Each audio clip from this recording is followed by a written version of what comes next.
Alright, so in this lesson, I'm going to discuss the fact that pointers, like any other variable, have memory addresses, and we're going to look into this in more detail. So, up until now, we have learned a lot about pointers. In the previous examples, I have used a special type of 16-byte RAM in each lesson to make it easier to understand how variables are stored in memory and how pointers work. I have also showed how pointers can be used to point at variables inside memory by containing the memory address of those variables. Now we need to consider something else about pointers. Pointers have to exist somewhere inside of memory also. That means whenever you create a pointer, it is given a place in memory just like any other variable. Let's consider the following code. Only for the sake of this lesson, we need to make some assumptions, and so I'm going to write them out so that we can go over them. So first of all, we're going to assume that the data type unsigned short int is only 1 byte in size, just for the sake of this lesson. We are going to assume that you need 1 byte to store a memory address. We're going to assume that our pointer PTR is going to reside in a single byte of memory. We're going to assume that the variable height will reside at position 8 in memory like we've done up until now. And we're going to assume that the pointer PTR will reside at position 4 in memory. Now don't worry, you don't have to remember all of that. The main point that I want you to understand is that a lot of what I'm showing you is for illustrative purposes only, to make things easier to understand, and not all of this carries over into actual real code, but don't worry, you will understand what does and what doesn't. So first of all, let's imagine how our memory is going to look. This is what RAM is going to look like, our 16-byte RAM. Okay, so at position 4 in RAM, we're saying that's where our pointer PTR is. Look at what is contained at this memory address. The value 8. Why? Because we are assuming that PTR contains the memory address of height. And we're assuming that height is here at position 8. So don't worry if this is confusing. Let's go over it carefully, one step at a time. First of all, we're creating height and giving it a value of 10. That means at the memory address for height, which we're saying is here, we have the value 10. That's all. Then we're creating a new pointer and giving that pointer a value which is the memory address of height. Now that pointer has to go somewhere, so we're assuming the pointer goes here at memory position 4, and we're giving the pointer the value which is the memory address of height, just like we've done up until now. Now, just to make this maybe a little easier to understand, I'm going to take away all the bytes that we're not using. So here first of all, we're creating the variable height. We're giving it the value of 10. Height has a memory address. That memory address we're assuming is position 8 in RAM, like we've done because it's easy to understand. And we're saying at position 8, there is the value 10. And then we're saying that we're creating a pointer of the same data type. Remember, the data type of the pointer is important in knowing how many bytes to move when you change the pointer, say add 1 to it, and it's also important because when you're looking at the data that is at that memory address, you need to know what you're looking at. But the pointer itself, any pointer, no matter what data type it is, a pointer contains a memory address, and a memory address is just a number. So we're creating a pointer and we're giving it a value, which is the memory address of height, and we're saying that that pointer is going to be here at position 4. So we're saying PTR is here in RAM at position 4, and PTR contains 1000, which is the memory address of height. That's what we're saying. And we're saying, whoops, height is here in RAM, contains 10, the value of 10. So with that in mind, I'll once again show you the whole thing. It should make more sense now, if you were confused before. Now, notice that our pointer is really no different than any other variable.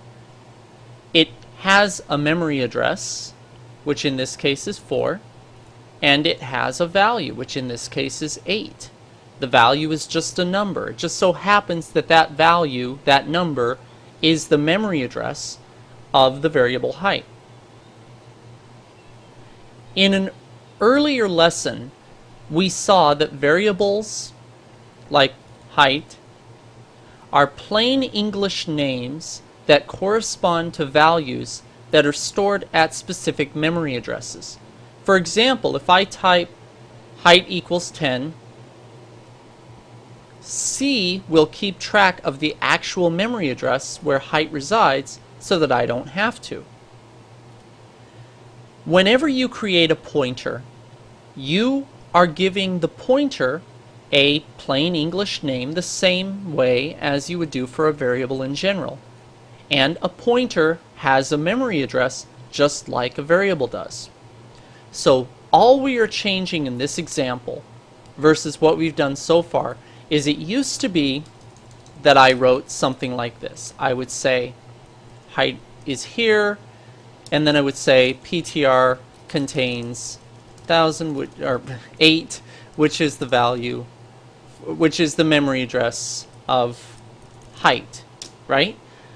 Now, all I'm doing is I'm reminding you that PTR is a variable. It's a pointer, but it's still a variable. It has to exist somewhere in RAM, so we're giving it an address. We're going to give it the address of 4 in RAM, and we're going to say that at that address is the value 8, which is the address of. So here, that's all we're doing, is we're clarifying that PTR is itself a variable, it has a memory address, and it has a value, just like any other variable. Okay, so a pointer and a variable are pretty much the same thing in this sense. So let's consider the following code. Here, we're creating a variable called height, and we're giving it a value of 5. We're creating a pointer called myPointer and giving it a value, which is the memory address of height. Now, after these 2 lines of code, we have learned that, first of all, if we write myPointer, then we are referring to the value that is stored in myPointer, and that would be a memory address. In this case, the memory address of height. So without the star, if we just write myPointer, then we are referring to the memory address of height. If we write star myPointer, then we are referring to what is at that memory address, which means we're referring to the actual binary sequence for the number 5. Now, a new question for you. What does this mean? Well, this means address of. So this would mean the memory address where my pointer, whoops, is in memory. So just like you can write ampersand height to mean the address of height, you can say ampersand my pointer to mean the memory address of my pointer.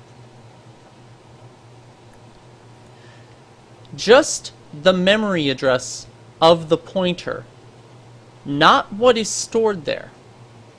In our 16-byte RAM example, ampersand my pointer would refer to this. Oops. The value 4, because what we, alright, make this a little more clear.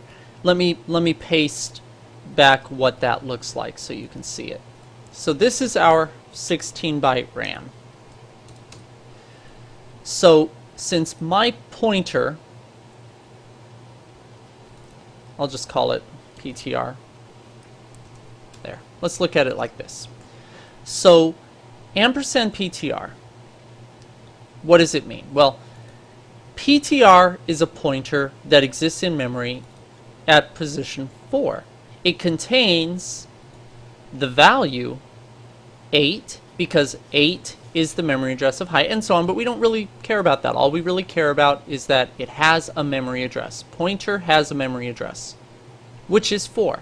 So ampersand pointer means the memory address of PTR, which in this case is going to be 4. So in summary, a pointer has to reside in memory somewhere, just like any other variable. You can use the ampersand operator, which means address of, with a pointer in order to obtain the memory address where the pointer itself resides. So, if I write